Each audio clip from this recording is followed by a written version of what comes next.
Welcome to the Creative Play and Podcast Network. Join us as we share our favorite RPGs, one-shot games, tabletop games, reviews, and convention panels. Sit back and enjoy the show.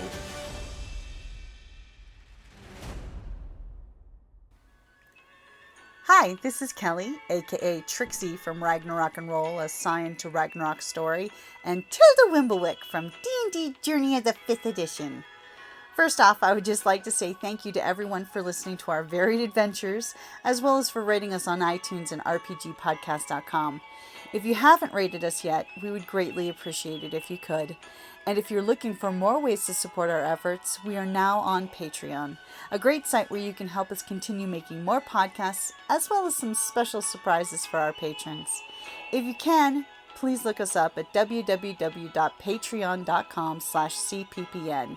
Every little bit helps. And again, thank you for listening.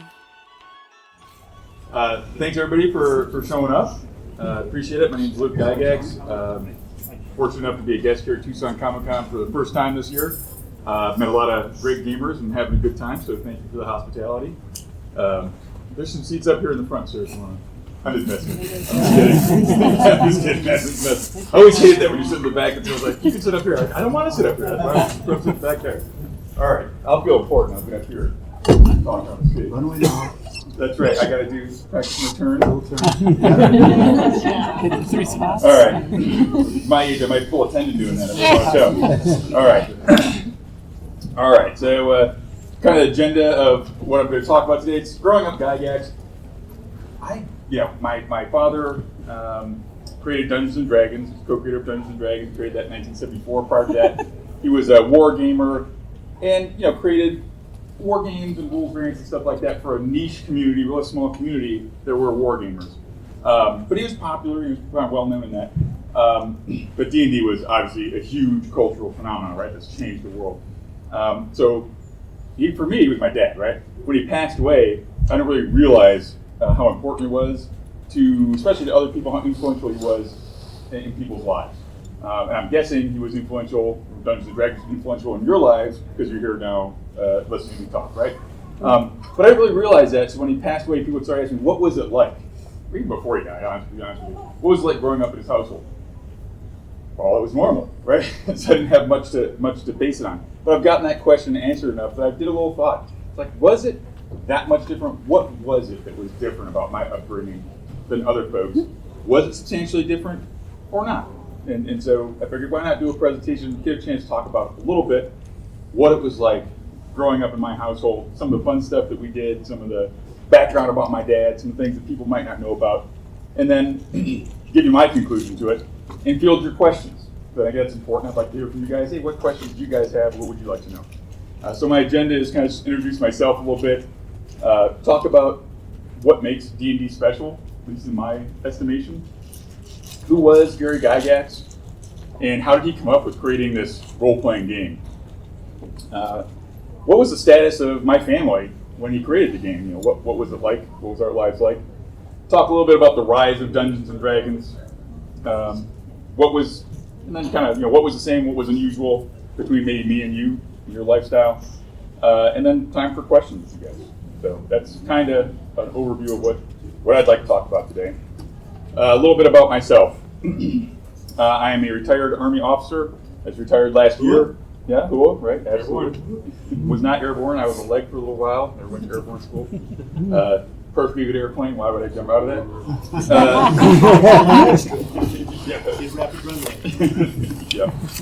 Plus, my knees hurt already, so I'm glad I didn't jump out of airplanes. That's been extra bad. So I've been crippled up a little bit more so.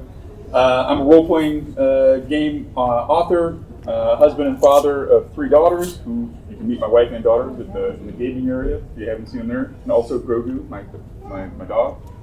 And I'm a convention organizer. When my dad passed away in 2008, really that was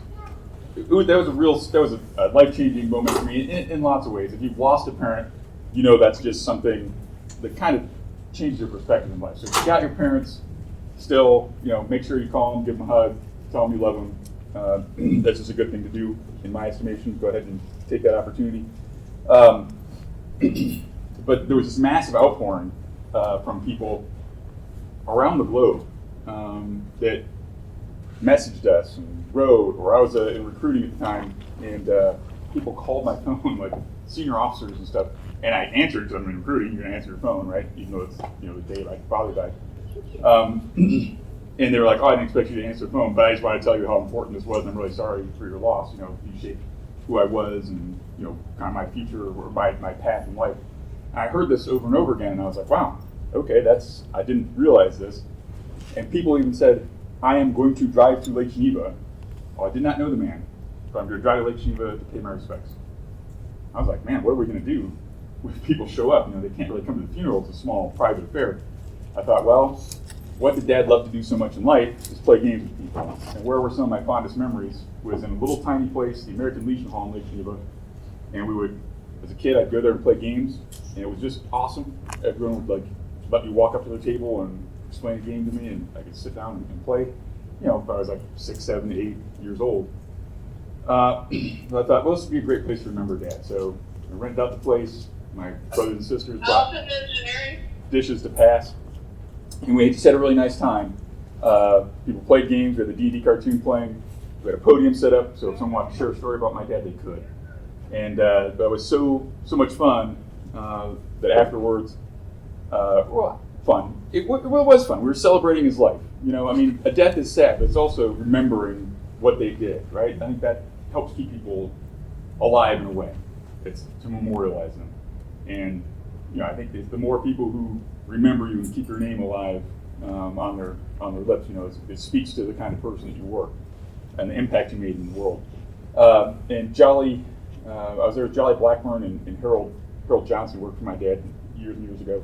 And Harold said, "Hey, this is really fun, Luke. You should do it every year." And Jolly Blackburn, who's the author of Knights of the East, writes and illustrates Knights of the Dinner Table, which is a little comic book. Have you ever seen that? He said, "Hey, you can call it GaryCon." I had no idea that was Gary Gygax was a figure in their world. It was kind of a mix of my dad and Steve Jackson. And GaryCon was their Gen Con, essentially, in the comic book. So I said, okay. So I did. The following year, I rented the same place. I just threw a game day. I had no idea if 50 people would show up or what. Like about 175 people showed up, and we played games and had a good time. But because gamers are good people in general, they weren't okay with me paying for it. So they held a little auction, and people just started auctions. Like Jolly Blackburn drew sketches, Tim Cass pulled out, something in his bag and auctioned it off. And I ended up with like $400 more than I'd spent. I wasn't going to put that in my pocket, so I had to start a company and make GaryCon more of a thing, and now it's grown to about 3,000 people. And we're going to hold GaryCon 16 in Lake Geneva, March 21st to 24th.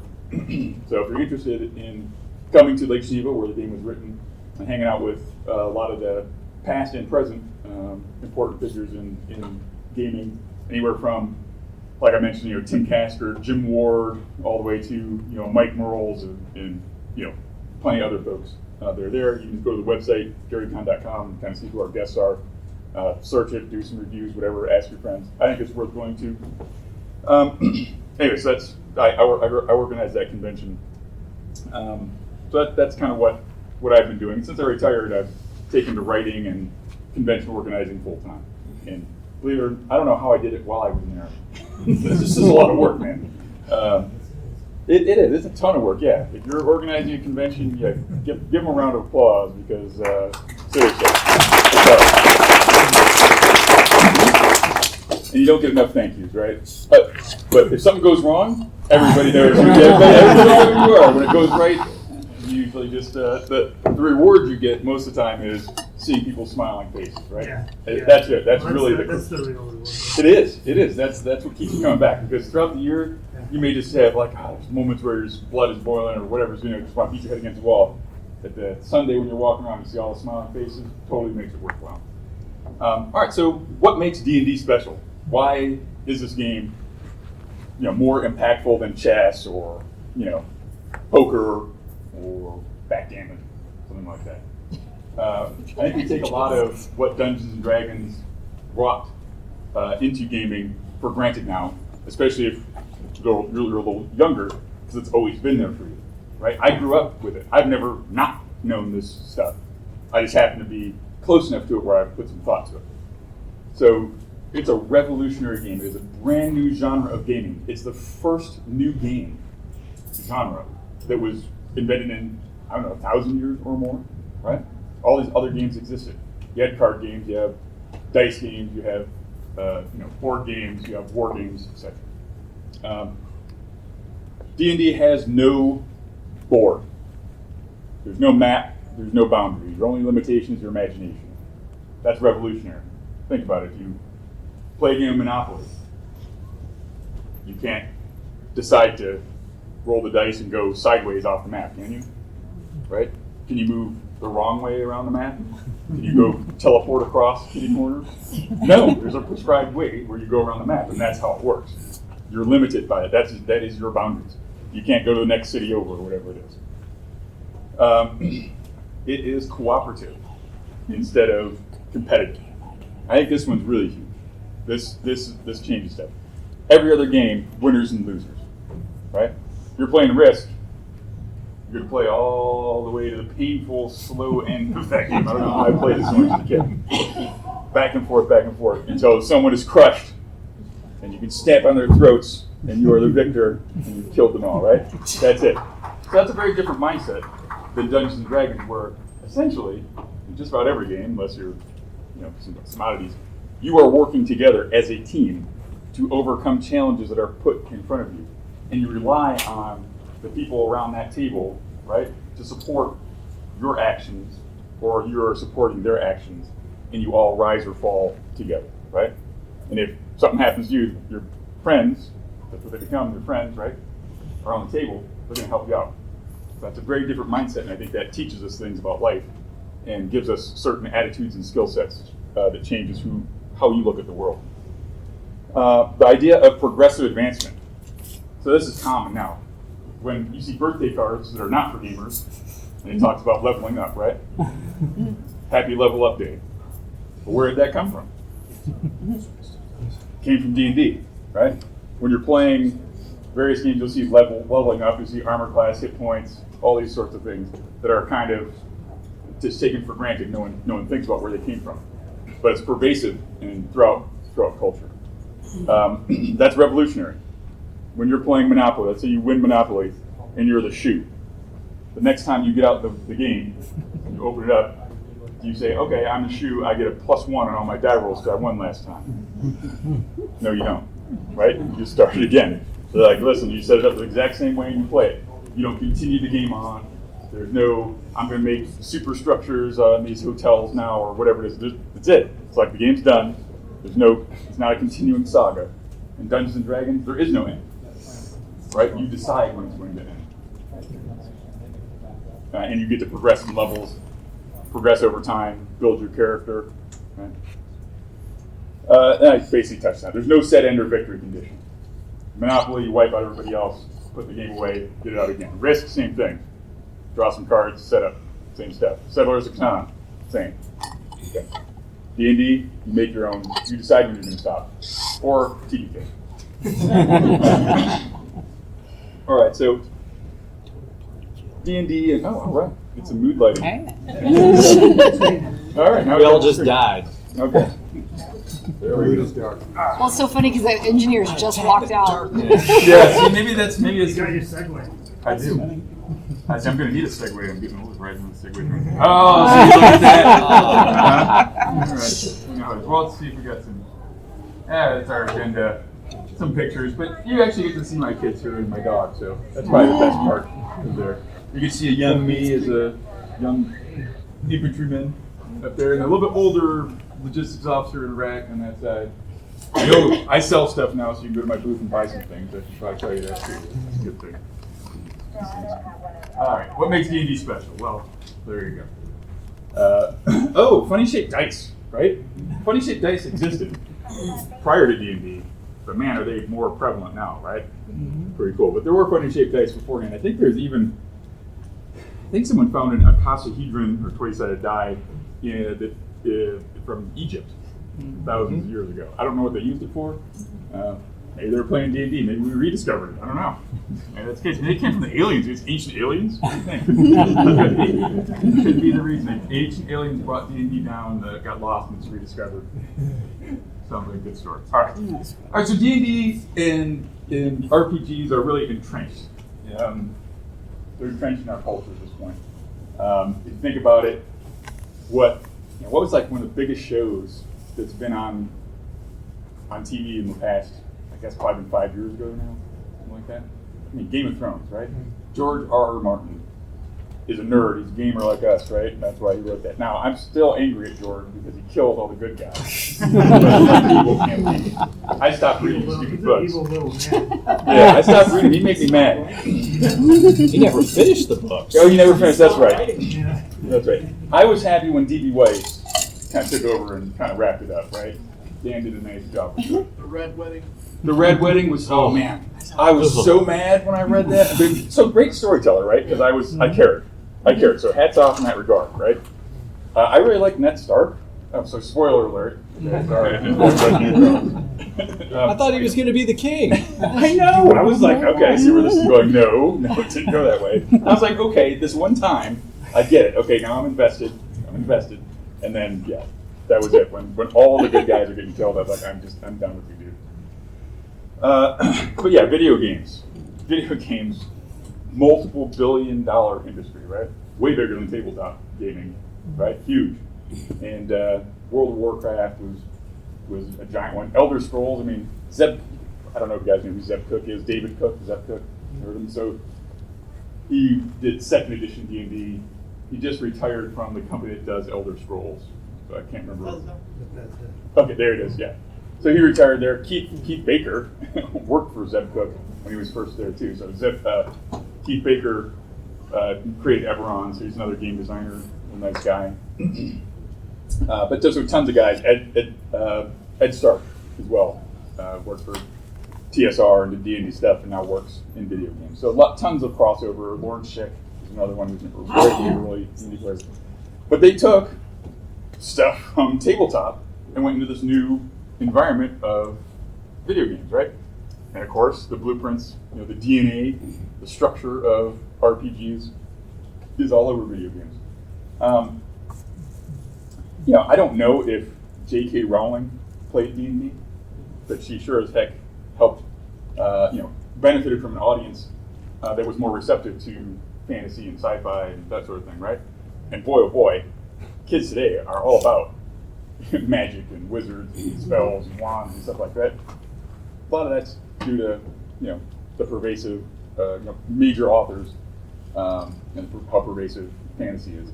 I talked about Game of Thrones, and then guys who are like my age, who grew up playing D&D, reflect on their upbringing, right? Mm-hmm. And they write stuff like Stranger Things, which appeals to everybody. What a great show. Man, I love that. And to me, obviously, they're not obviously, I don't know, this is my take on it. I don't think it's controversial, but someone can debate me on it. I think these kids play D&D, so how do they envision something they don't understand that's supernatural, right? Or to them, supernatural. They envision it in terms of Dungeons and Dragons. That resonated with me, because they're not fighting Demogorgon, like, you're not seeing the two baboon heads and that sort of stuff, right? It's not like flames and stuff. It's some sort of weird, kooky, psychic issue, right? But for me, I grew up, someone called me Patient Zero for Dungeons and Dragons. My earliest memories are playing D&D. I have no reference to a time when I didn't know about Dungeons and Dragons, which coincidentally makes me an awful teacher for Dungeons and Dragons. Ask my wife, because she'll be like, I'll be explaining stuff to her. She's like, what's that? And I'm like, I get frustrated very easily. What do you mean? It's a saving throw. It's obvious, right? Or I made replica dice that look like you can barely see them up there. There's the 5 die set that was kind of first introduced through Dungeons and Dragons Creative Publications dice. There were 5 different colors. There was a yellow 4-sider, a kind of orange 6-sider, a green D8, a blue D12, and a white 20-sided die. But that 20-sided die was numbered 0 to 9 2 times. Whereas you're probably used to seeing a 20-sider that's 1 to 20, right? Well, for some reason, whatever reason, it was not created for Dungeons and Dragons. It was just a die that existed, right? It was 0 to 9 points. So you would take a marker and color in half of it, or you would take the 6-sider, you would roll it with that die. 1, 2, or 3 on the 6-sider, you just read the number on the die. If you got a 4, 5, or 6 on that D6, you added 10 to the score on the white die, 20-sider. So I created those dice exactly as is, stuck them in a tube, and sold them. People would message me and be like, "Hey, I think your dice are defective." I've been rolling it for like 3 games. I was wondering, like, why am I can't get any games. I can't succeed on a single thing. I'm like, these dice suck. I'm horrible. And I realized there is no 11 through 19 or whatever. I was like, you got to roll a control die. Sport. I'm thinking like, who's this guy? Who's this guy? He doesn't know that. And then I realized, my frame of reference is very different than everybody else's. So what I took is obvious, because I was taught that from when I was knee-high. It was not intuitive, right? So I need to put the instruction sheet in there or whatever. So frame of reference is funny. But yeah, so I'm patient 0, so I've grown up with D&D. Stranger Things, I totally get what they're doing. They're picturing something, they're picturing their world through D&D. I picture my world through D&D. When I see somebody who's abrasive to work with, I think they have a low charisma, negative reaction adjustment. Right? That's kind of how I think about them. Or I think your strength, like okay, I wonder what my strength is now since I can military press X amount over my head. I'm up to a 13 yet or 14. Where am I at? Right? Pretty soon I'm going to get a +1 damage. All right, good. Yeah, so that's a pretty weird thing to think, right? But it's kind of how I just like work. I look at maybe political actions or nations or countries, and I'll think of them in alignments, right? Or how are they doing things? Well, okay, from their perspective, this is how they're seeing it. I call them maybe like a lawful evil way of doing things. Strong will survive. If you can, might makes right, but you work through a process, right? And another fun thing that we really didn't see much of in D&D is it is now cool to play Dungeons and Dragons. Right? That was not cool. I did not tell the girls in high school I play D&D. That was not cool. It was not cool. This is, if you've seen the movie called Revenge of the Nerds, anyone? Okay. All right. It was filmed here at the U of A. Oh, yeah? Revenge of the Nerds was filmed here in Great Tucson. movie. A lot of fun. I mean, it probably wouldn't be, for the time. You got to take it context. You do. Right. You got to take it in context of the time.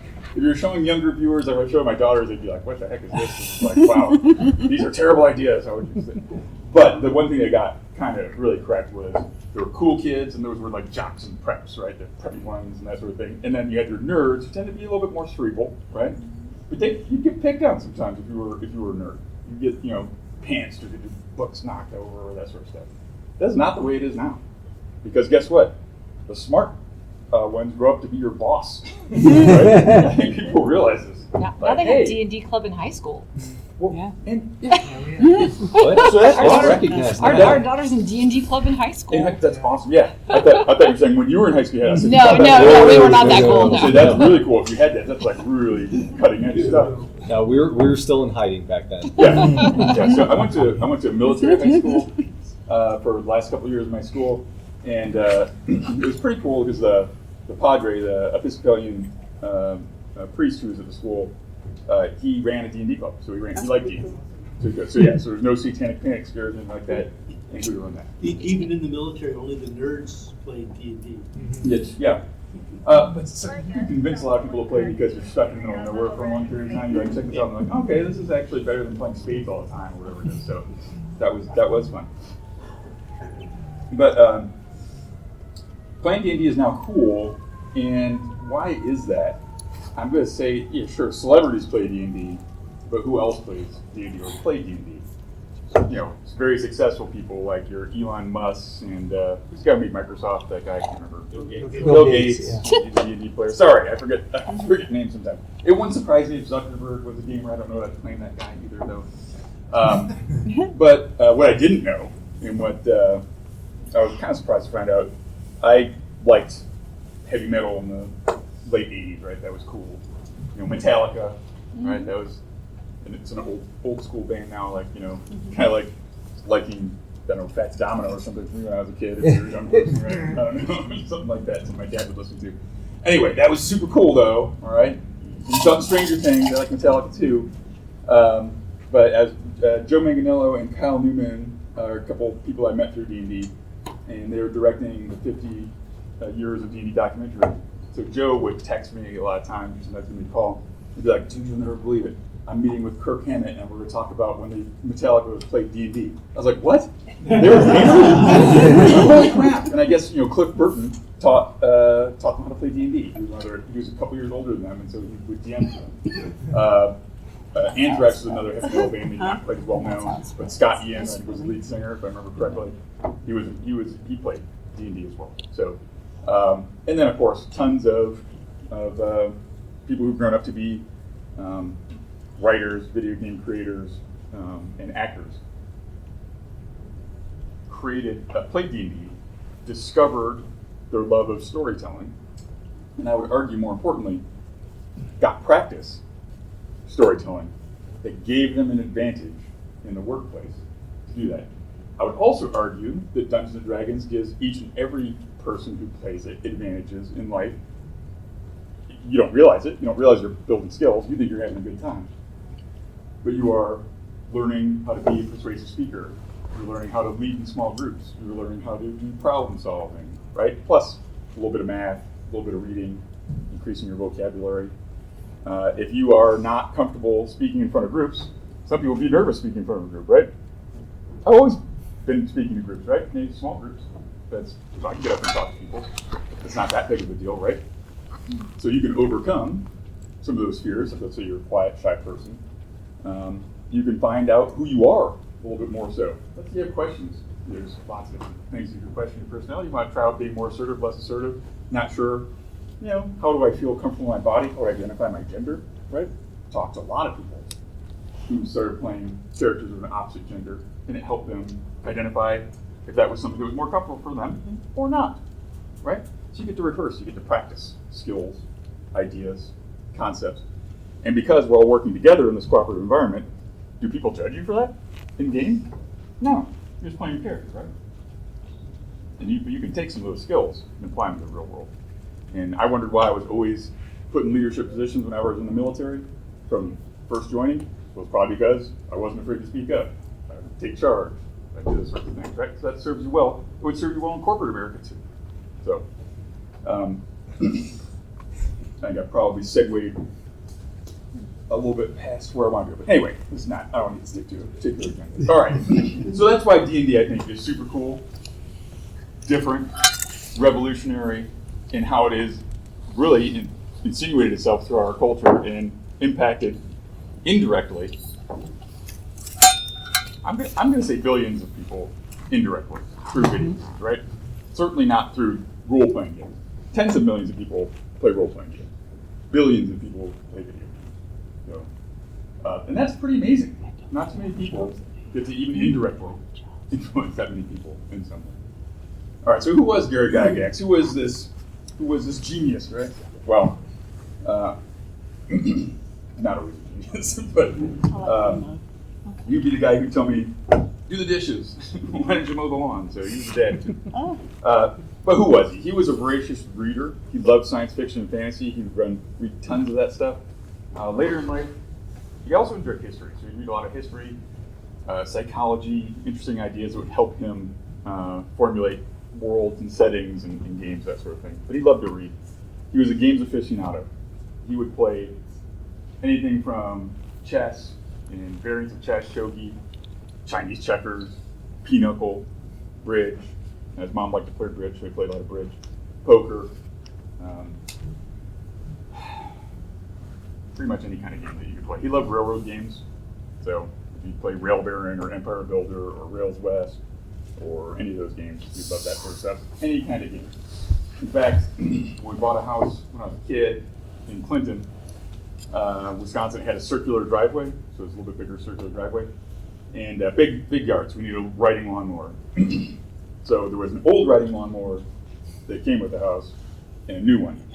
So we were getting him out, we were going to do some mowing. We decided we wanted to see which one would go faster, so we made a game out racing around the circular driveway. So anything was a game for him. Growing up, he was a rebel, kind of a black sheep.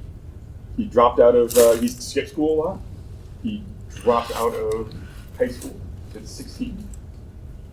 Everyone thought he was going to be a loser and a deadbeat.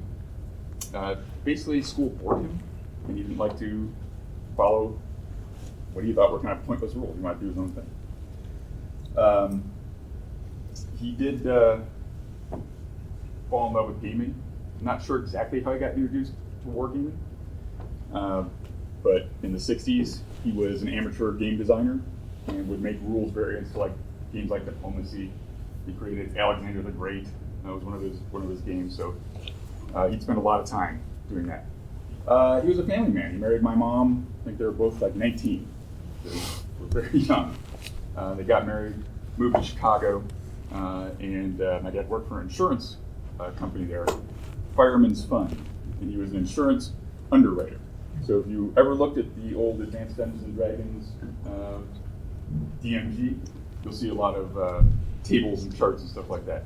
Well, actuary tables, right? That's what it's so. And why do you have funny dice? Different probability curves, right? So it's not the same thing. So I think that influenced his game design as well. Yeah, right. There's good old DMG right there. Yeah. And he was a risk-taking visionary. He's a risk taker. So he started a convention. He loved gaming and he wanted to have more gamers, right? Lake City was a small town. Even the surrounding area probably only had 100 gamers, something like that, right? Wasn't very many of them around. In the city of Lake Geneva, maybe there was a dozen people, if you were lucky, that played war games. So he was a member of the International Federation of War Gamers, and he loved the medieval period. So he started the Castles and Crusades Society. And he just wanted more people, right? Because you do play by mail, do stuff like that. But imagine that, writing out your turns, putting it in the mail, waiting days and days for it to come back. Oh man, if my internet is slow, I get pissed off, right? Okay, so you use a very different mindset. So he wanted to get people together so you could actually play in real time. So he started a convention in Lake Geneva, and since it was a International Federation of War Gamers, he called it the Geneva Convention, or Gen Con, right? So he started that in 1968. It still exists today, and it's a little bit bigger than 100 people, which was the first one. I credit my mom with Gen Con to a certain extent, because in 1967, he had like a dozen gamers over to the house, and they stayed for like a weekend. She said, no, I have 4 children in the house, 4 kids, like small children. You keep waking them up. That's not happening again. So speaking of that, like what was my family's situation in the early 1970s? Well, my dad, like I said, he was a rebel, didn't like to follow the rules. So at work, he would invite a friend over in Chicago, in the office, and he would play a war game with him on the side while he was doing his work. Take his turn. Guess what? His coworker, his name was Bruno, didn't care for that. He's like, hey, you should cut that out. And he's like, hey, you should mind your own business. So they were up for promotion. Guess who got the promotion? Not my dad. Guess what Bruno's first thing he did as a supervisor? He canned him. So my mom was pregnant with me in October. She was 8 months pregnant. It was 1970. She had 4 children at that time, and I was her 5th one. And my dad had no job. So that was not good, right? So, mind if I check the time? I'd be rambling. All right, we're good. All right, so 1970, October, my dad comes home. He brought a jug of Ernest and Julio Gallo wine with him home. So my mom knew something was wrong. My parents were poor. My dad didn't make a lot of money. And supporting 4 kids, it's a lot, right? 5th one on the way. We had no car. My mom did not own a car. My dad never got a driver's license. That's another story behind that one. We basically, my mom would garden and can food and help us subsist, right? Even when my dad was working there. So they discussed it. My dad said, hey, look, I'm kind of blacklisted in this community. We have to move to like the East Coast for me to get a job. Or I can try writing. And she said, you know what? You've got a little bit of unemployment money. Why don't you go ahead and try that? So she's backed him on that one, and he started writing. He wrote a book. I think his first book was called The Hornbow. I found the manuscript once. He said, "Oh no, don't touch that. That's awful." Never read it. It was years later, of course. But he started going to try to be a writer at the workout. So he did some game design, but that wasn't going to meet it, right? Unemployment ran out. He went to his mom and asked for some help. She was very disappointed. She's like, "This is the last move, son. Last one for you." It's like the shoe repair man, the guy who ran the shoe store. He died. He had a shoe repair set up in the back of his shop. His son doesn't want it. I'm going to buy that equipment for you and some lessons, and you're going to be a shoe repairman. So my dad was a cobbler in the early 70s, right? Not a lot of money in cobbling, right? No one's competing with the elves to take that word. So we were so poor that when we got on food stamps, we actually gained some weight. We could actually buy food, but we didn't want to do that. I was very proud. I think it was 75 when my parents did that. Probably a little early, 74. But anyway, so my dad has no money. Destitute, we're poor, hand-me-down clothes, only eat at meal times. We're all very skinny as a family. But my dad did the same Gen Con. That's his big thing. He would work at, doing repairing shoes, and then at night he would write. Sit in his little den and write on his typewriter. So he meets a guy named Dave Arneson at a Gen Con, and they collaborate on some stuff we could do. Don't give up the ship or some other rule set. So they talk. They're friendly. And Dave likes gaming and designing gaming as well. So at one point, he says, "Hey, I've got this idea."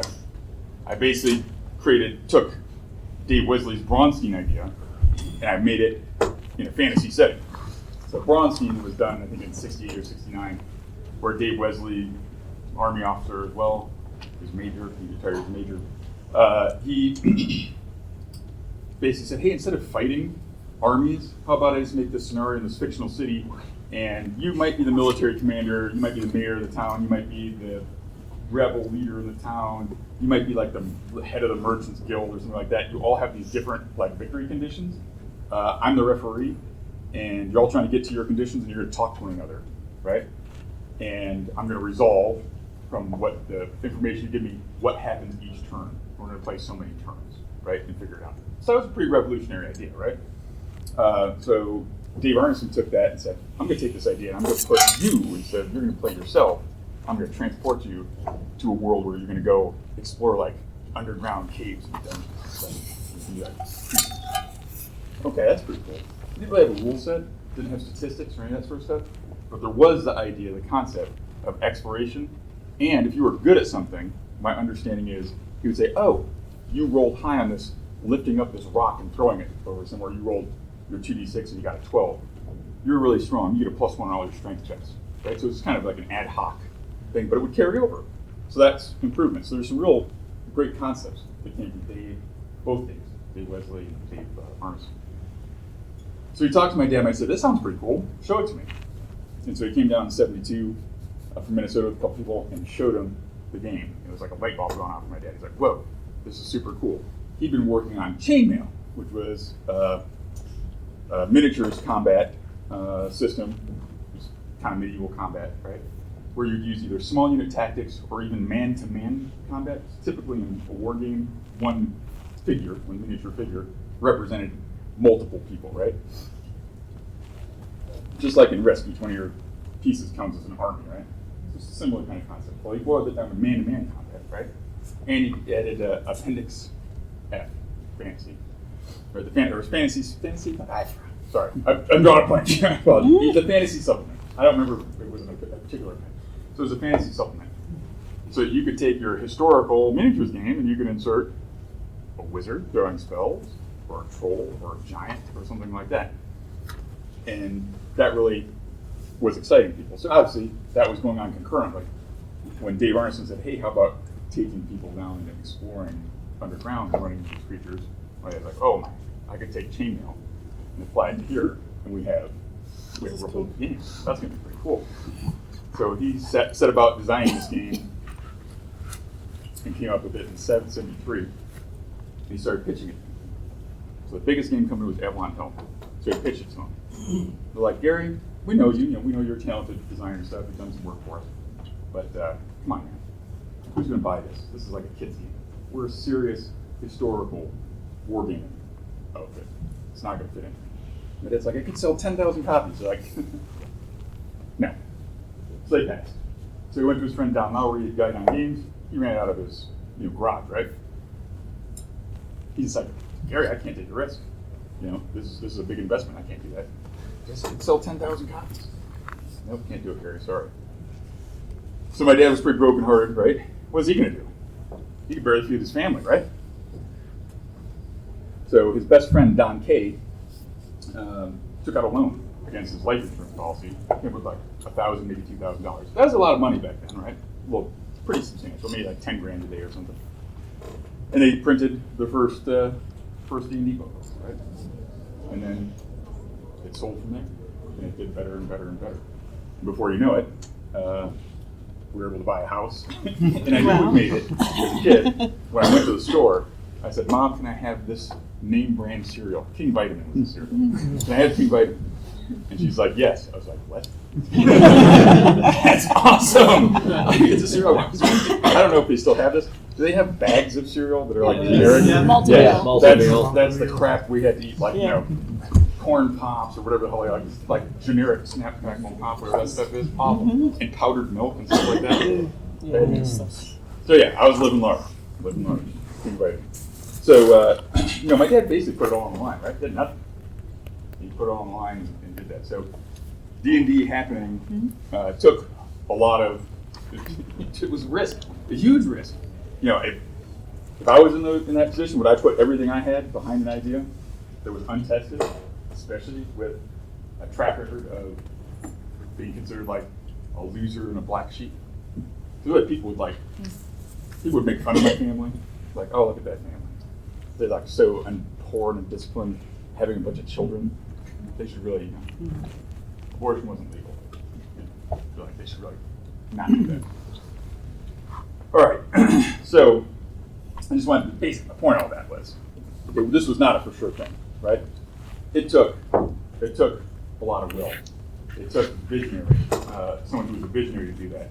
And I think that's really probably one of the most important aspects that people don't know.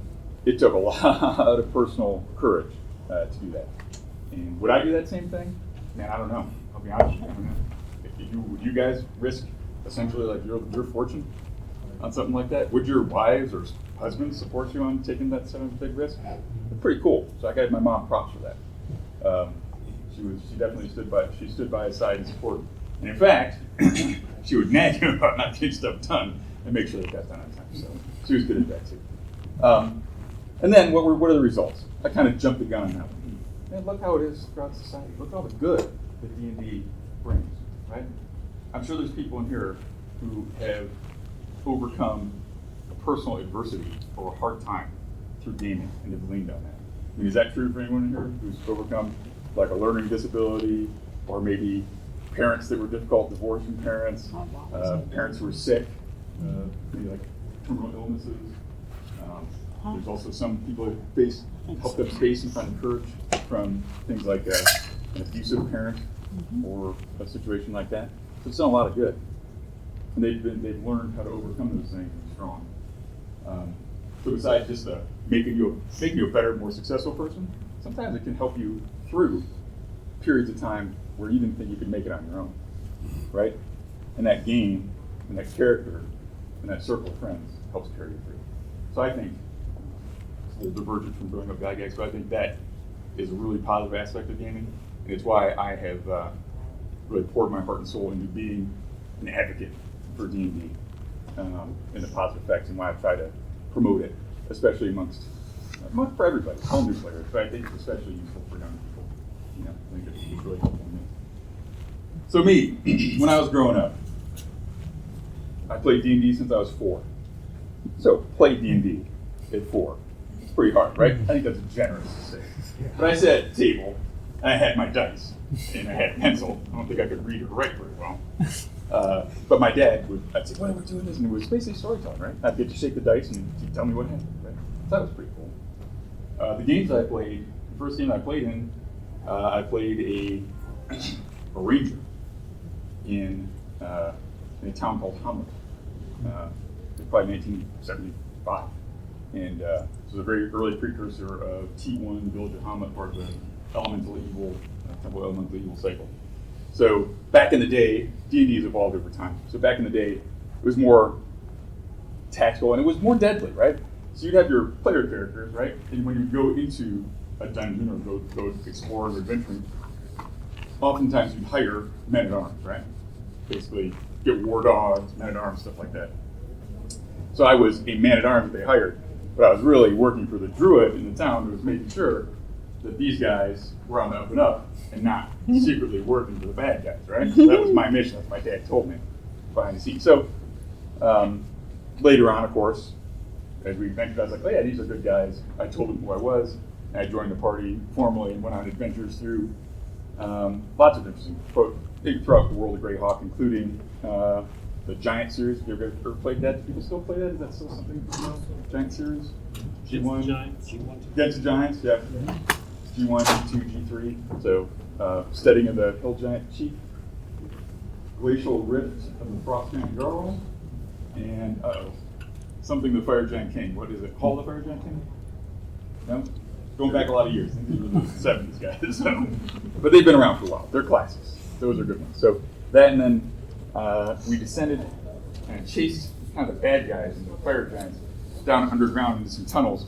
We came up against these really weird looking, kind of elvish looking guys, but they had real deep black skin and white hair and stuff. So the drow, those were brand new. Yeah, Loth, the Demon Queen spiders. So all that was a lot of fun. And this was the worst part. So we defeated we won, we defeated the drow. The drow were loaded with magic items, right? Loaded with all this cool magic. It was amazing. I was like, yes, I'm taking this clothes, magic items. I had it all. I was like, this is great. Then, of course, we went up into the sunlight, and what happened? It all turned to slow. Yeah. It's all right, I got my dad back for that one. So I created the Lost City of Gaxxworx many years later, 2000 or so, and he played Tetris. And he fought some creature, it was like a giant, and it was able to breathe acid, right? It's like, how did a giant breathe acid? That's weird. He's like, all right, they killed it. It's like, yes. And it beat him up quite a bit. And he's like searching this giant. I was like, nope, you don't have any items on it. He's like, oh, how is it breathing? I was like, well, it does have like a black dragon tattoo on it. And he's like, really? It's a magic tattoo that I can't do. I was like, yeah, that's it. And he's like, that's your cheap GF. That's it. Yes. How does that feel? Feel the burn. It's all right. So yeah, but basically, me playing D&D, sure. I'd say the differences for me were the games that I played got published, right? I was playtesting stuff that other people got to play, but it was still just my dad's home campaign for the most part, right? Did anyone here ever make up their own spells in their game? Okay.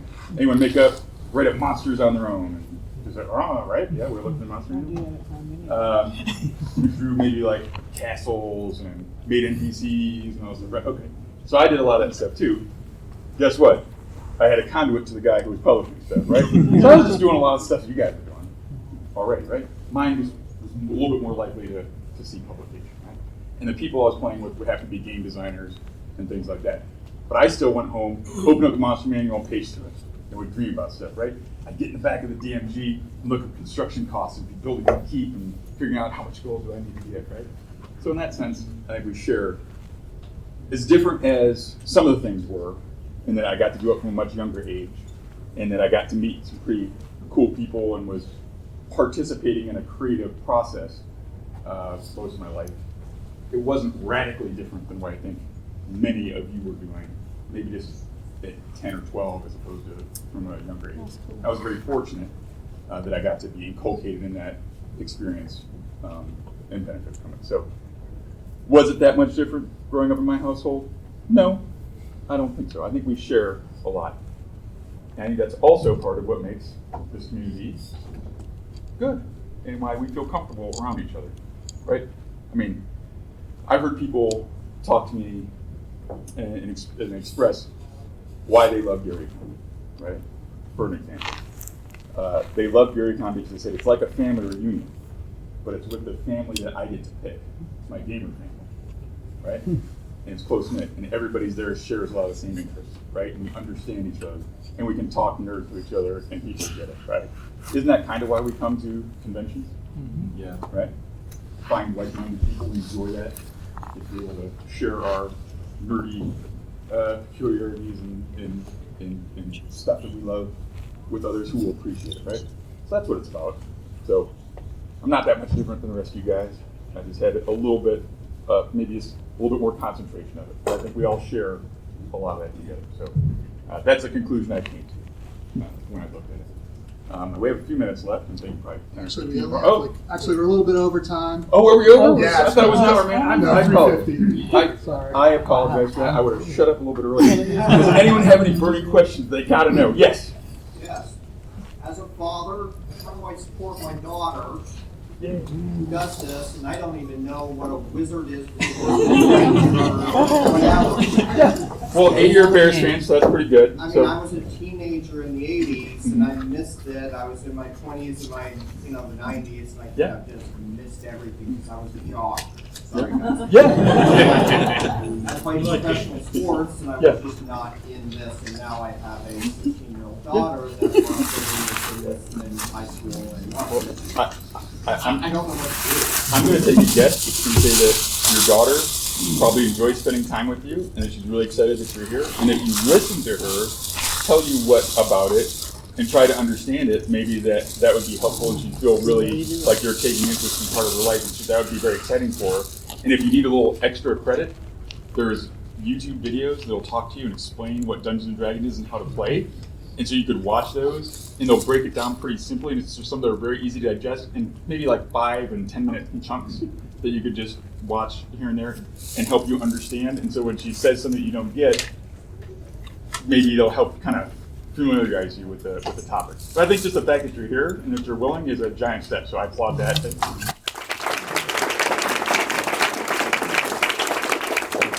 I apologize that I can't say. I'll take one more question if you won't beat me up. All right. What was your impression?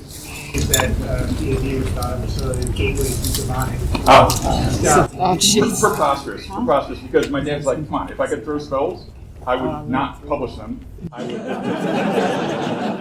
said, obviously, no one's cracked the books open and looked at spell components for a gust of wind as a legume. And shocking grass is like rabbit's fur and a glass rod, right? So it's humorous. What wasn't humorous is the death threats that we got as a family from wackos who thought that it was from the devil. So, but it was great also for popularity to really get the word out there. So, all right, thank you very much.